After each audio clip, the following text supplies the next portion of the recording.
नमस्कार मित्रहो, आज आपण अनुभवणार आहोत संत तुकाराम महाराजांचा एक अद्भुत आणि भक्तिभावाचा अभंग। हा अभंग केवळ शब्दांचा खेळ नाही आहे, तर हा एका भक्ताने आपल्या ईश्वराशी बांधलेला प्रेम नात्याचा गहिरा अनुभव आहे। तर तुम्ही या चॅनलवरती नवीन असाल तर आपण या चॅनलवरती संत तुकाराम महाराजांचा गाथा पारायण करत आहोत, ज्यामध्ये महाराजांनी लिहिलेल्या 5000हून अधिक अभंग आपण या चॅनलवरती अर्थासहित आणि त्या अभंगांचा शेकडो वर्षांपूर्वी लिहिलेल्या अभंगांचा आजही आपल्या जीवनामध्ये कसा उपयोग होऊ शकतो आणि आजही तंतोतंत ते अभंग कसे जोडले जातात हे आपण या चॅनलवरती समजावून सांगत आहोत। तरी तुम्ही या चॅनलवरती नवीन असाल तर चॅनलला सबस्क्राईब करायला विसरू नका आणि यापूर्वीही आम्ही अपलोड केलेले अभंग पाहायला विसरू नका।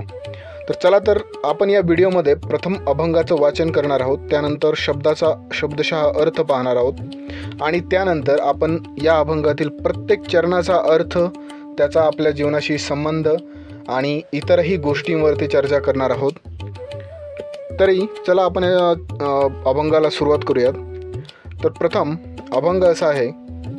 हासो रुसो आता वाढवू आवडी, अंतरीची गोडी अवितते, सेवा सुखे करू विनोद वचन, आम्ही नारायण एकाएकी, तुका म्हणे आम्ही झालो उदासीन, आपुल्या अधीन केला पती। तर चला तर आपण या अभंगाचा शब्दशः अर्थ पाहू।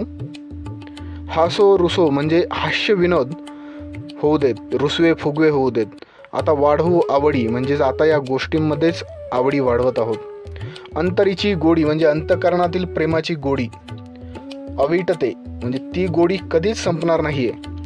सेवा सुखे करू, सेवेतून मिळणाऱ्या आनंदात रमावं।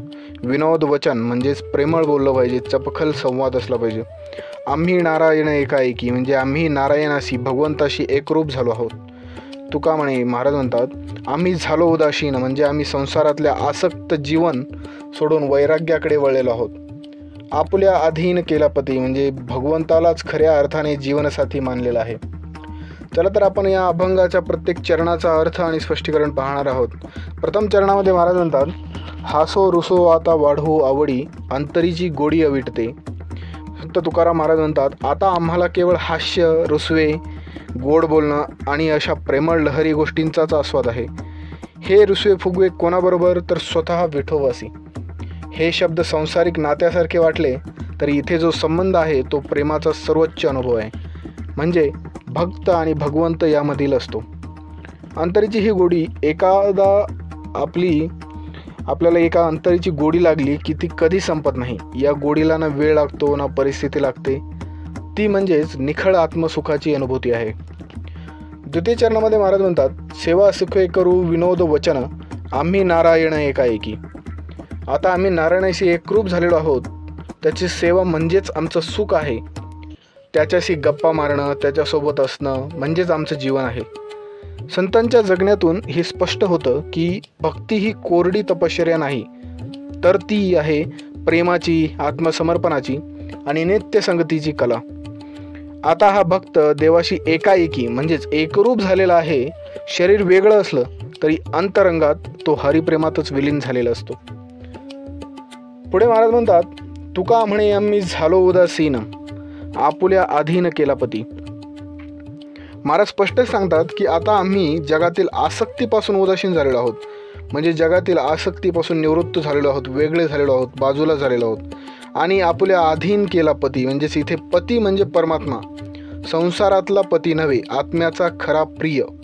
जसा एक पत्नी संपूर्णपणे आपल्या पतीशी निष्ठावान असते, तशीच भक्ताची निष्ठा एकाच भगवंताशी असते। तर आपण देखील संतांच्या गर्दीत हरवत जातो, पण कधीतरी थांबून विचार केला पाहिजे, खरं प्रेम, गोडी, नातं आणि समाधान कुठे आहे। जर आपण देवाशी एक खरी स्वतःची नाळ जोडली तर आयुष्यात कोणतीही गोष्ट नसूनही एक अंतर्मुख समाधान लाभतं। हेच महाराज दाखवून देतात की जेव्हा देवाशी नातं गडद होतं तेव्हा रुसवा, हसणं, सेवा, सानिध्य सगळं जणू त्यांच्याशी एक प्रेमवाक्य होतं।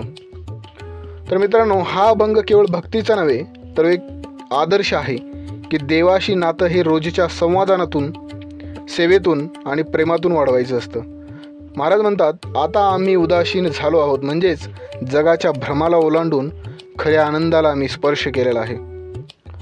जर तुम्हाला हा अभंग आणि त्याचा अर्थ मनापासून आवडला असेल तर नक्की लाईक करा, कमेंट करा आणि शेअर करायला विसरू नका.